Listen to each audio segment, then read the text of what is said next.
Jaya Jaya Prabhupada,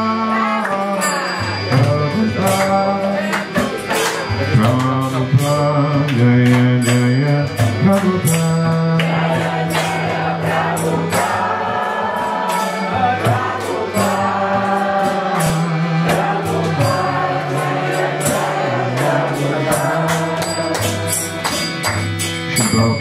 Jai Harinam Sankirtan Yajna Ki Jai, Anand Sakuri Vaishnava Vrinda Ki Jai, Nitai Gaur Premanand, Shri Sri Nitai Gaur Chandra Ki Jai, Gaur Bhakta Vrinda Ki Jai, Harinam Harinam Harinam Eva Kevalam.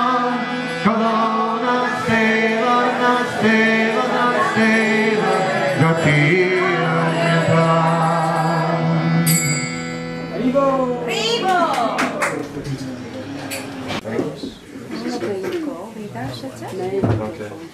Dat is a little up. Here.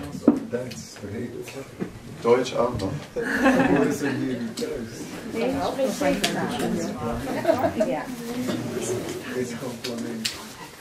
Om Ajnana-timirandasya. Sanskriet is altijd goed. Om Ajnana-timirandasya Jnana-salakya Sakshura-militam yena tasmai Shri Gurave Namaha. You know, when you go to the spiritual world, you don't need a book of what and how in Sanskrit. Because when you get there, you already know it.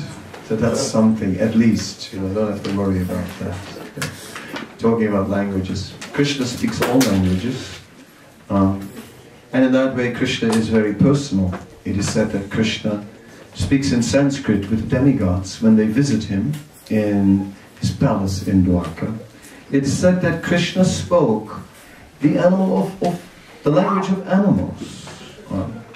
All this, believe it or not, is supposed to have taken place 5,000 years ago, right here on planet Earth. Some would think this is in the realm of mythology. It all happened in a place called Vrindavan, which is still there today. A lovely place. And the residents of Vrindavan, oh, they are convinced that everything truly happened. That all the stories about Krishna are not at all stories, but facts, historical facts. So it is said that Krishna has lifted a hill. Oh yes, he did. And there in Vrindavan, one can still see that hill. And one can see the hill, and one can see many people who are involved with that hill. Thousands of people, sometimes hundreds and thousands, circumambulating the hill.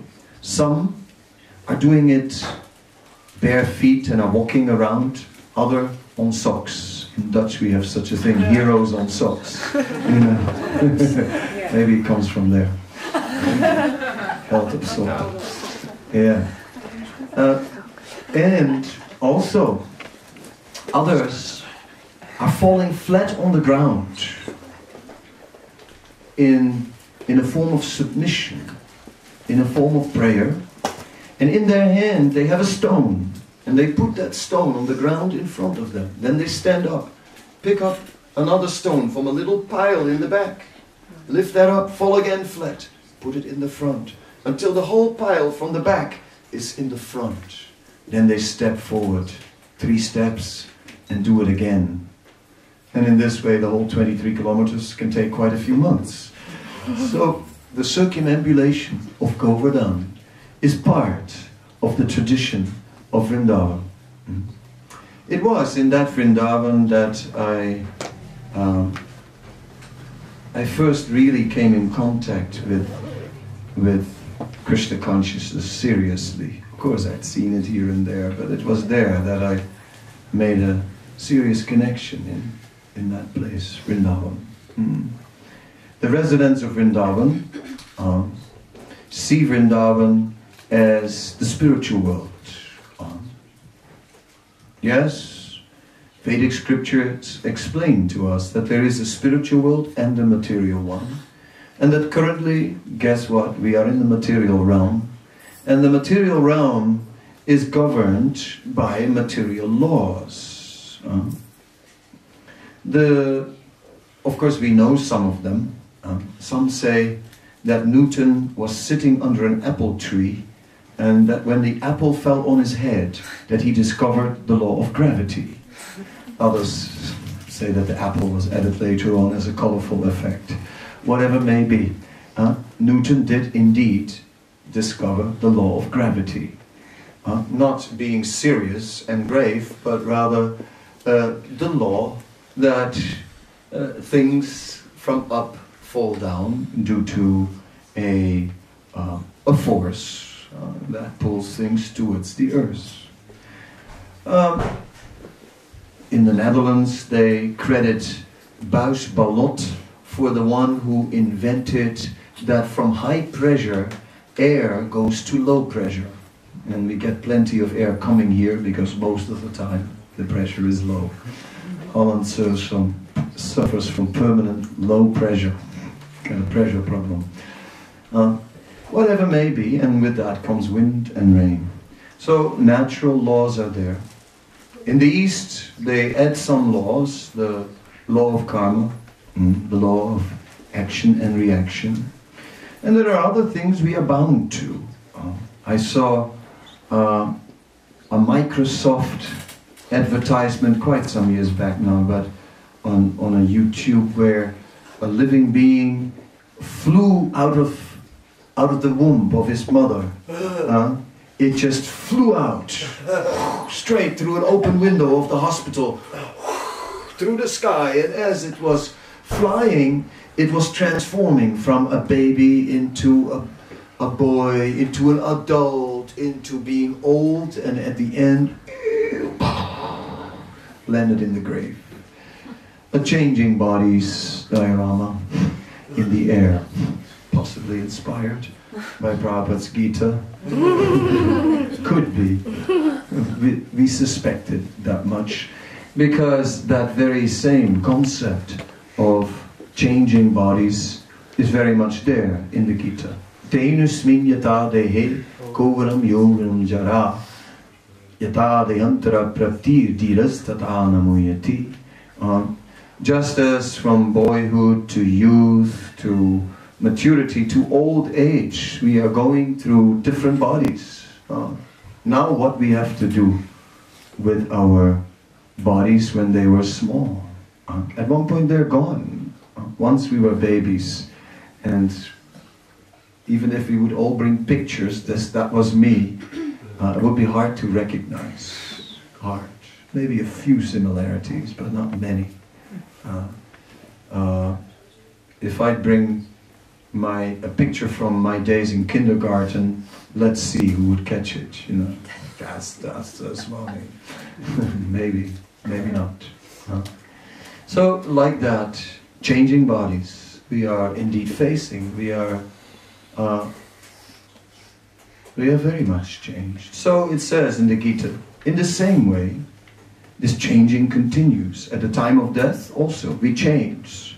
Prasamsir janani yata vihaya, says the Gita. Just like changing dress, every day, different clothes. Some people spend hours, you know, selecting the outfit, the whole thing. Which t-shirt shall I wear on Sunday?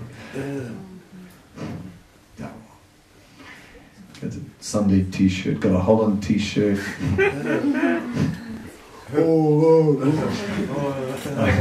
I hear it.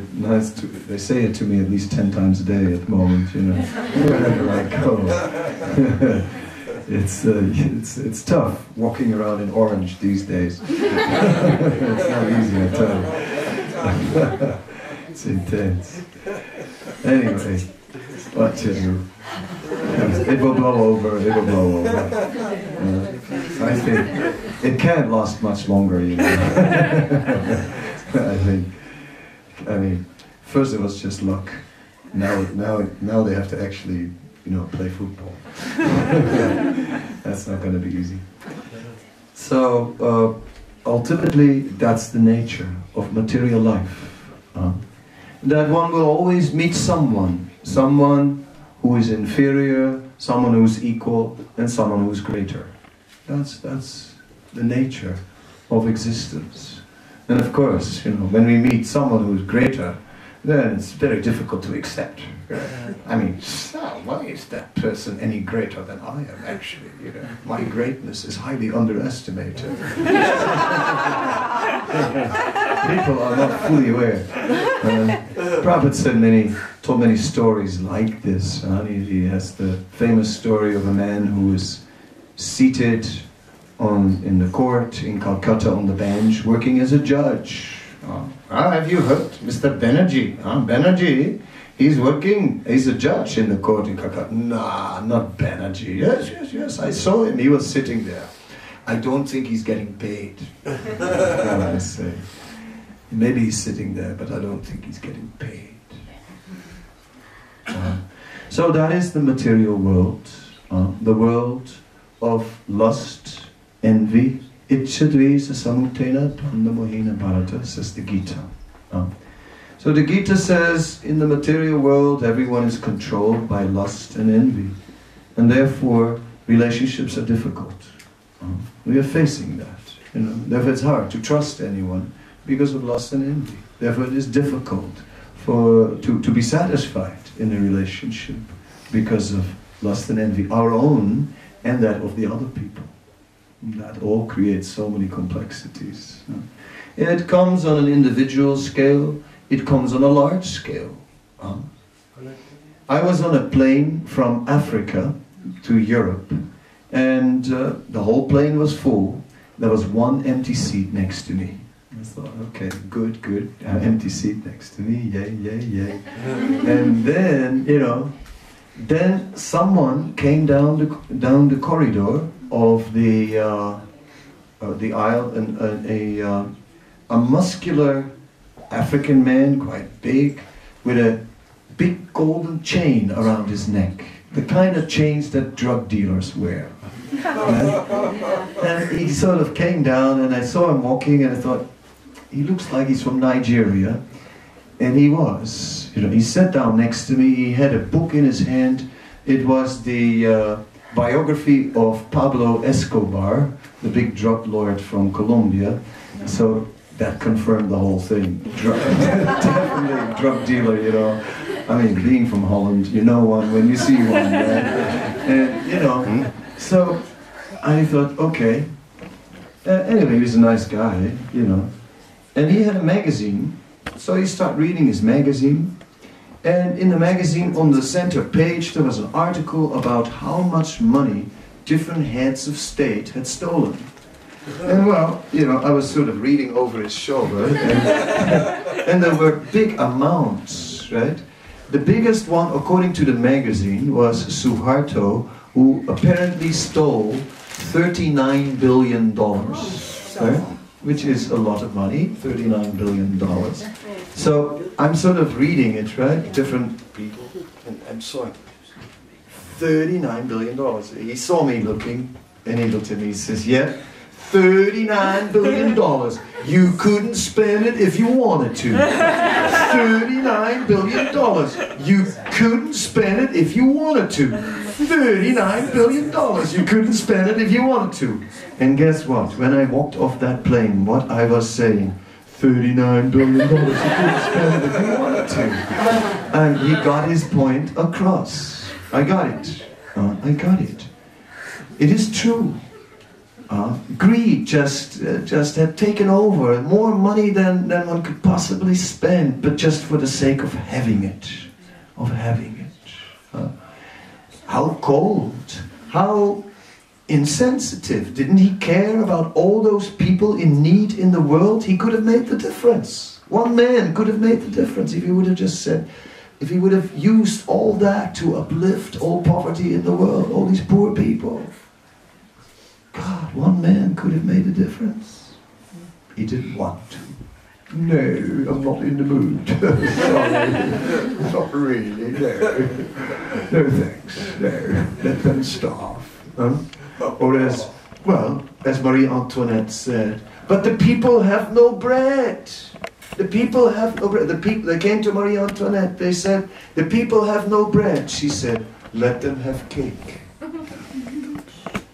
That was ultimately the final thing, you know, that did it.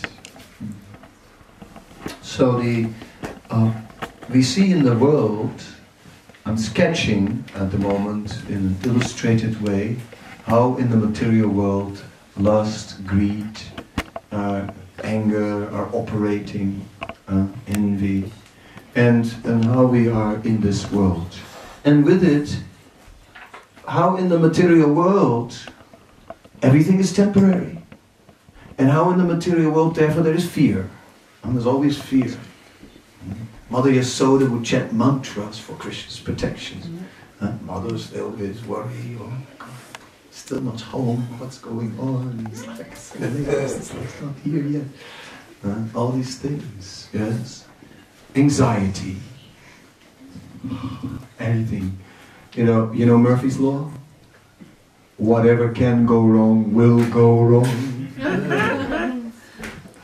Right?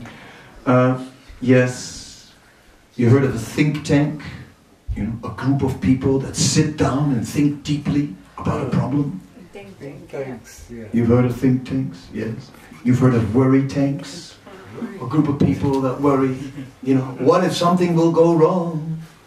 What if nothing will go wrong? So, in this way, anxiety. And you can try many things. There's a magazine, The New Yorker, which has cartoons, and actually I borrowed this last thing from The New Yorker. And there, on one of the front pages of the magazine, it shows 3 ladies sitting on a park bench. One of the ladies is Islamic, so she's completely covered. All that you really see is the eyes, right? Everything else is sort of disguised. Then on the other end of the bank of the seat there is a nun. So she doesn't show much more. You know, you see also a little bit of face. You see a face, and you know, but that's it. Right? And in the middle there's a girl sitting in a bikini, right? And she's got big sunglasses on. Isn't that cool?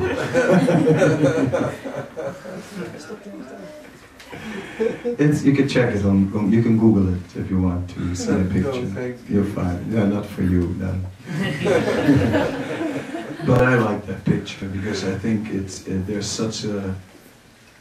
is truth in it. That the laws of nature are such. Who is free from anxiety? Who is free from fear? Who can just really, who is ready to be open? Who is ready to really be himself or herself completely? Speak of what's in the heart? Who's ready for that? Hi, nice to see you. Hide, hide, hide.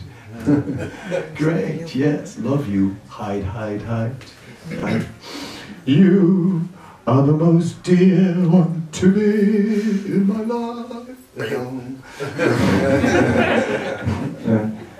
And all that. But at the end of the day, the question is how open can we even be, even in loving exchanges? The scriptures speak of the innermost chamber of the heart. You know, in India, a traditional Indian house is having a courtyard, an open courtyard in the middle. It's a building with an open courtyard. Why is that so? Because it's really hot. You need all the ventilation. So there's an open courtyard in the middle. And of course, that courtyard also has other benefits because you can keep your bicycle, you can keep your cow, you can keep so many things in the courtyard. Then, Tools, right? Also. Tools, so many things. That's in the village. In the city also they have.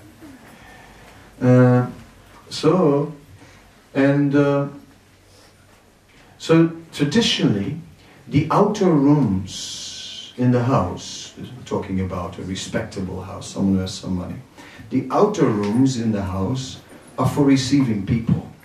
So guests coming to the house, there is rooms close to the entrance, and they sit there.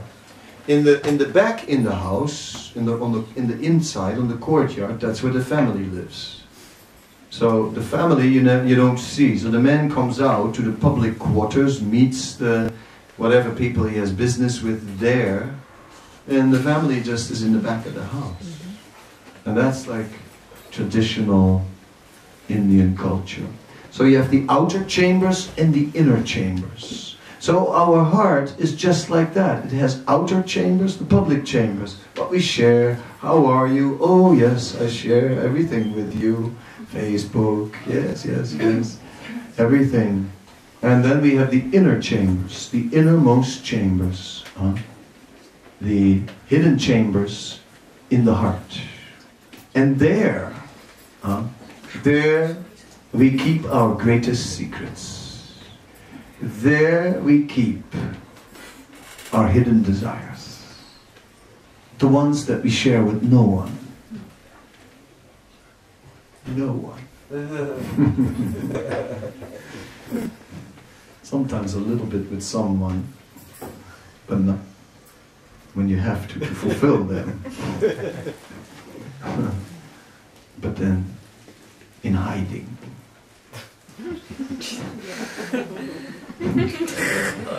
Those ones. The innermost chamber of the heart. So today, our topic is the material world and how we are entangled in the material world and how we go through the motions of life, changing bodies, you know. Once you were small and now you are big. Once.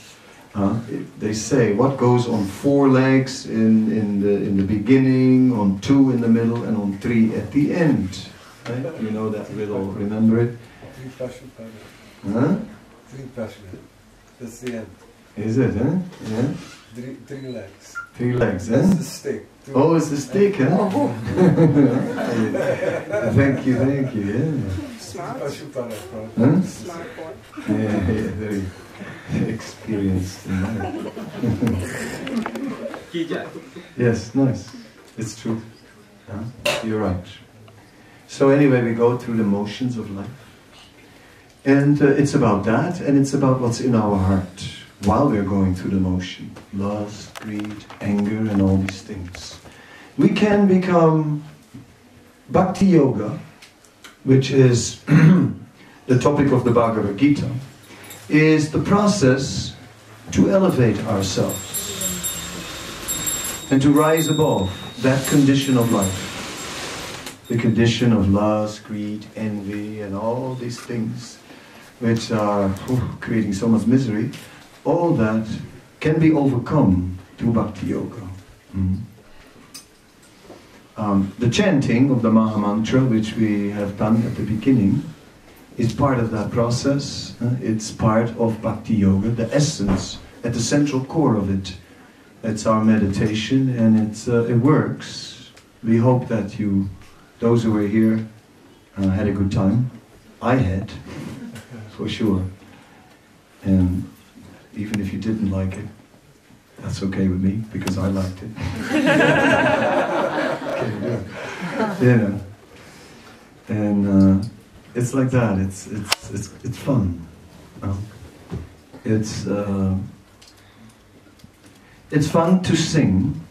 It's fun to make music and something very interactive like that, where everyone is involved and where the participation of others is nourishing us. You know, one person makes like throws in a few high notes, and then everyone is squeaking and gets excited, and then we squeak back.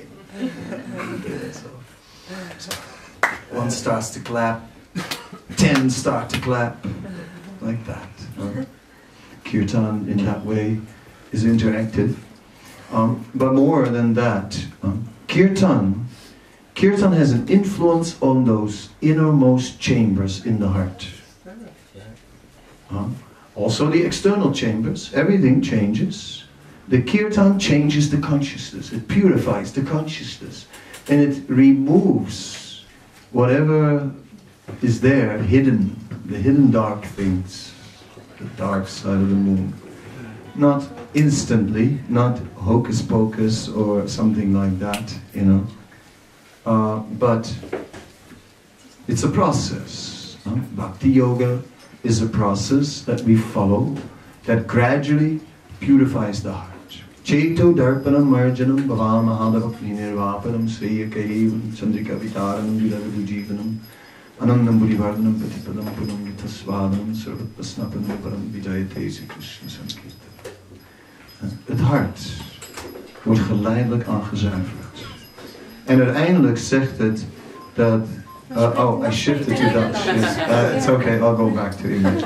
And finally, the heart is being purified, and finally it says that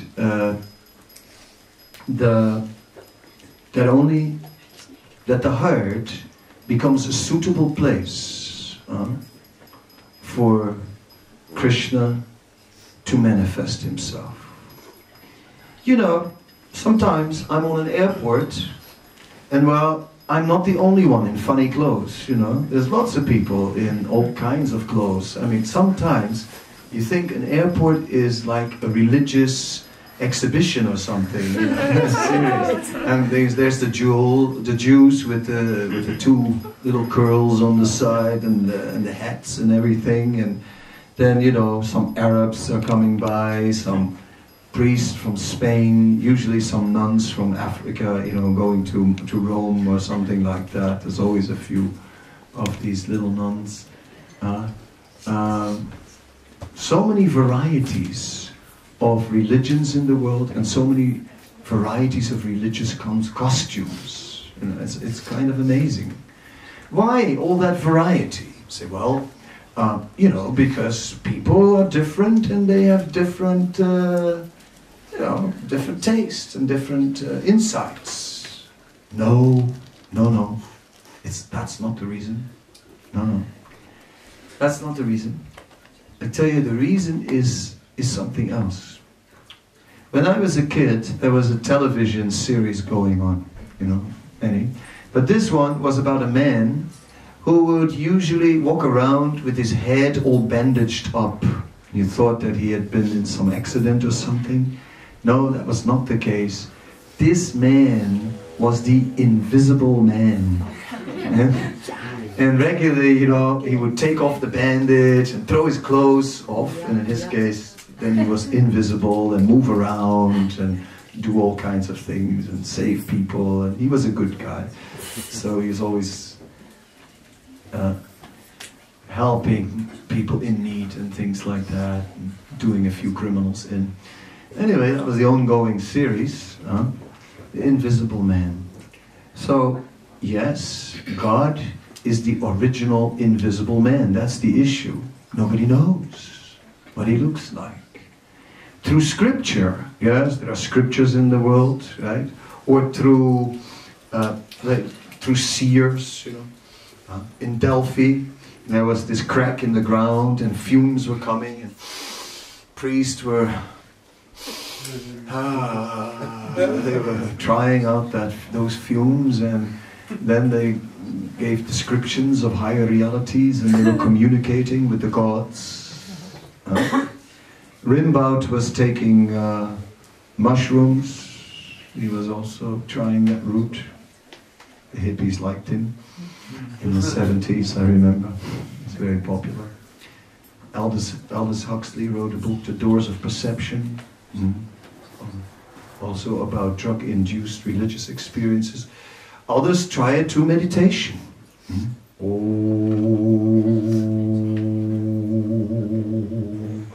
For a long time. And make the mind empty. So many ways. And what is it finally?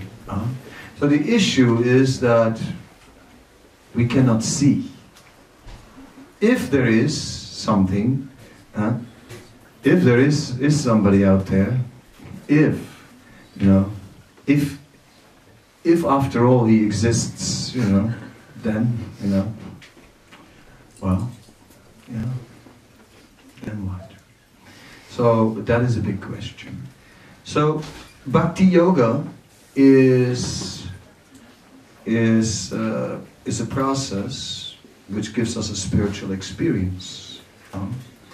There is some difference between Bhakti and the Western approach, because in Bhakti they don't ask you to believe first. Are you a believer?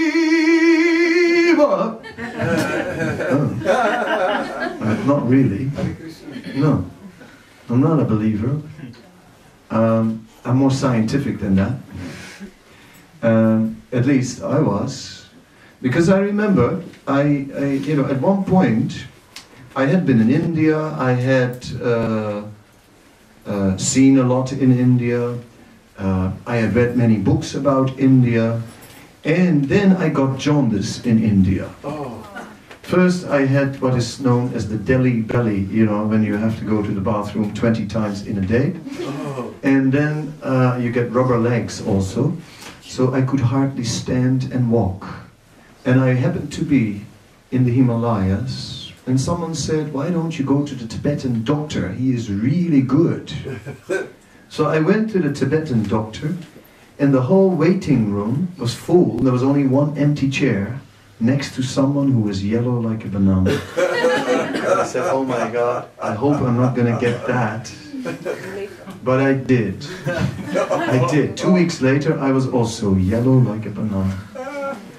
And with that, I was totally knocked out. I mean, 100 meters. I used to, in school, be very fast on the 100 meters, but at that point, 100 meters was too much. I had to sit in the middle on a bench, I was really out of it. So, and 17 people got it from me.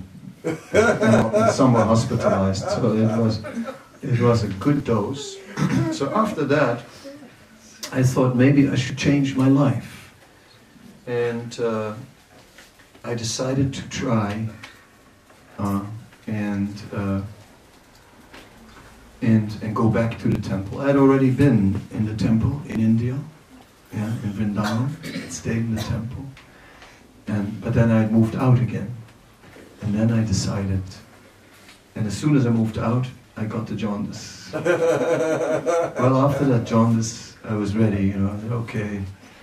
Anyway, you see, there are 4 regulative principles. No intoxication. It wasn't possible with jaundice. It was absolutely impossible. No illicit sex was also not possible. I was very contagious. No... and all those things. Those I wasn't so interested in anyway. So in this way, by this disease, I kind of was forced to follow all the spiritual standards. And as a result, afterwards I thought, maybe I should try it now. Maybe I should now try to be very serious and move back in the temple. But I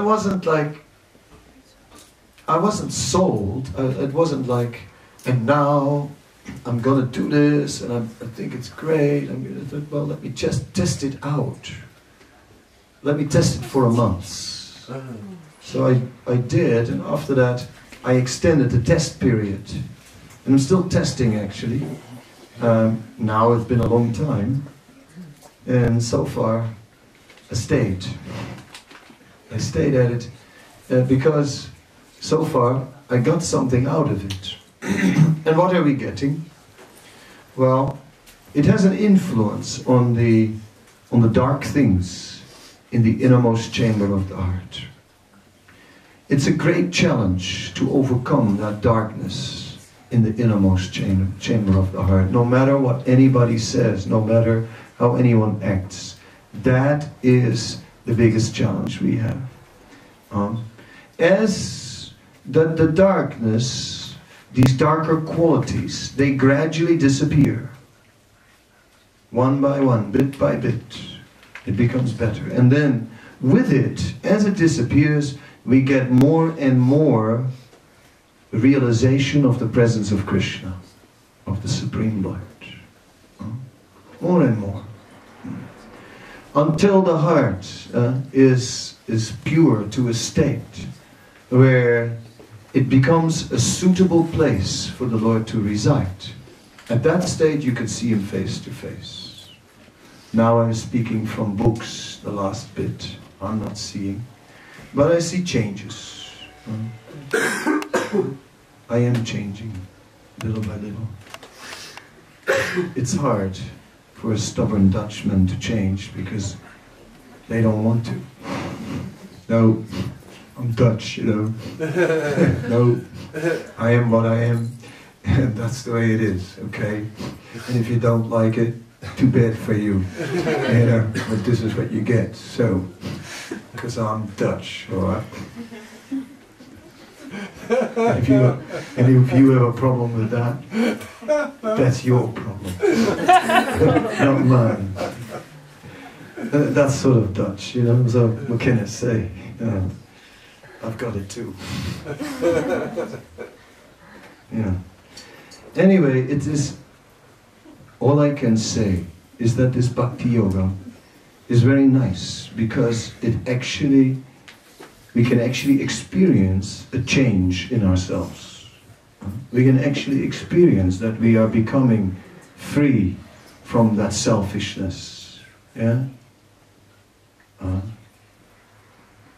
Just 3 days ago, I was walking, and there it was, a wallet.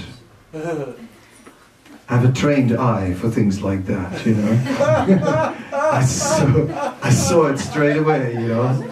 I'm walking nicely, absorbed in prayers, you know, very holy on the street. Hare Krishna, Hare Krishna, Krishna Krishna. Wallet, you know. Point, wallet. I saw a wallet. Yeah? So I picked it up. The mind goes, let's see what's inside. Anyway, there was a card with a name and everything. So, okay. So, gave it back.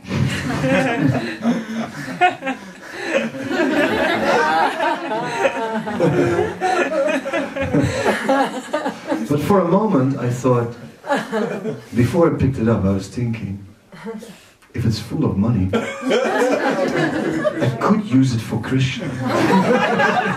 Not for myself, but I could give it to the temple, I was thinking. Yeah? I was thinking. Yeah. But I gave it back. What to do? Yeah, you get these situations. One time my bank account was empty, and then 3 days later, almost empty, maybe a few hundred was left, you know, pretty empty. So I was checking exactly how much I had left, because when it's come to a few hundred, it becomes sort of important to know, right, how much you got. So I checked it out, went to the bank, checked it out, and I had 35,000. No. I go, like, 35,000. Mistake from the bank. So I was thinking, gee, you know, the cops are going to catch me. And this kind of whole thing, right? I said, how do we do this, you know? I said, I could, of course, book up a whole lot of money on the credit card. And then afterwards, oh, I didn't know. There's a lot of different ways of how I could get away with it. You know? But anyway, they found out that they made a mistake, so they took it back. I was too slow. So these temptations come, you know. Ultimately,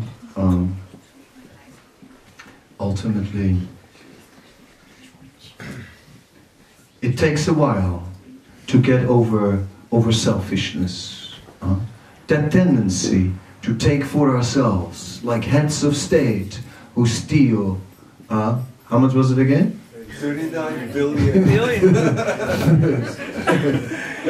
And what about $39 billion? Even if you wanted to. You couldn't spend it if you wanted to. You couldn't spend it if you wanted to. $39 billion. You couldn't spend it if you wanted to.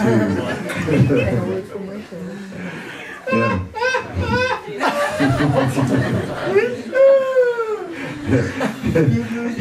You're going to remember that one. Wat voor je twee staat op je rekening? Of course, if it would be on my bank account tomorrow, I have some ideas. Right? And I promise you, I'd buy an enormous building here in Amsterdam.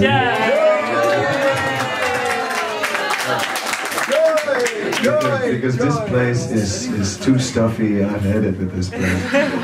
We want something nice. And a nice boat also, because you know, in Amsterdam you must have a boat, right? We want a boat and so many other things. And why only Amsterdam? There are other places in Holland as well. And then there's New York and Rio and so many places. London, downtown, next to Buckingham Palace. Oh, why not? Maybe we should buy Buckingham Palace. Why not? Yeah, we'll buy Dam Square. The whole square, just buy the square. The Bijenkorf will be the gift shop. Madame Tussauds, the museum. Hotel Krishna Polski, the guest house. And the palace will be the temple. We'll fix it up till it looks a little nicer. Like that. Why not? Yes. For ourselves, $39 billion. You couldn't spend it if you wanted to, but for Krishna, we can. We can. When we're not selfish, we can. How many people could we feed?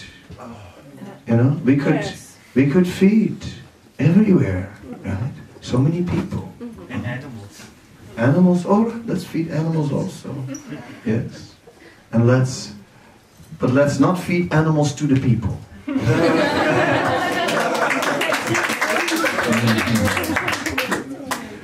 Yes.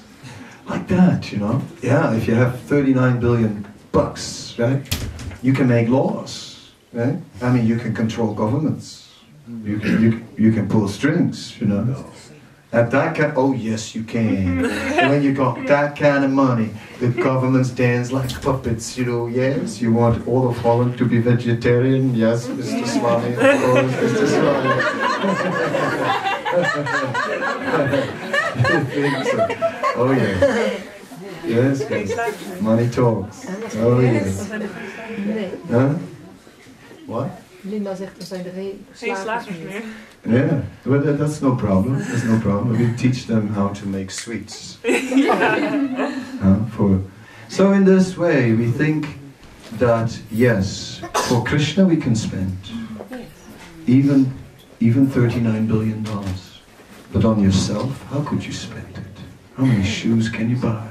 How many feet do you have? Yeah.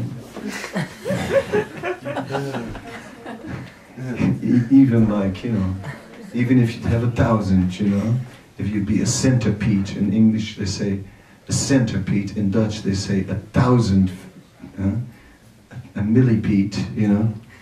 It's like that kind of animal, insect, or not insect, but that little animal with 1,000 legs. Right? Oh yeah. Huh? 1000 Yeah, that's it. And 1,000 in one. 1,000 pound. Yeah. But even if you have 1,000 legs, right? Still, you can't wear 1,000 pair of shoes. More than that. You can wear 1,000, but you can't wear 10,000. 10 days. It takes the whole day to change shoes.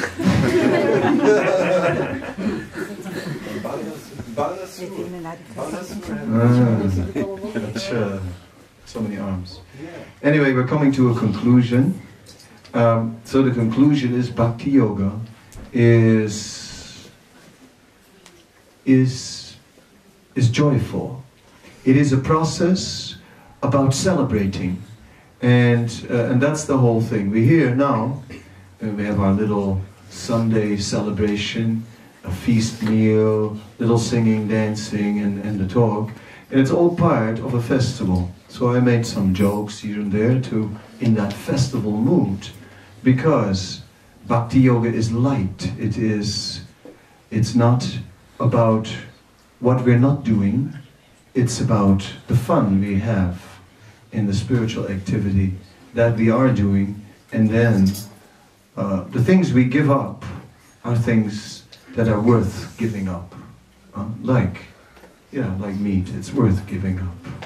It's a horrible thing. And drugs, it's worth giving up because it brings misery. Or alcohol is useless stuff. It kills so many brain cells until you become a dodo. So we are not.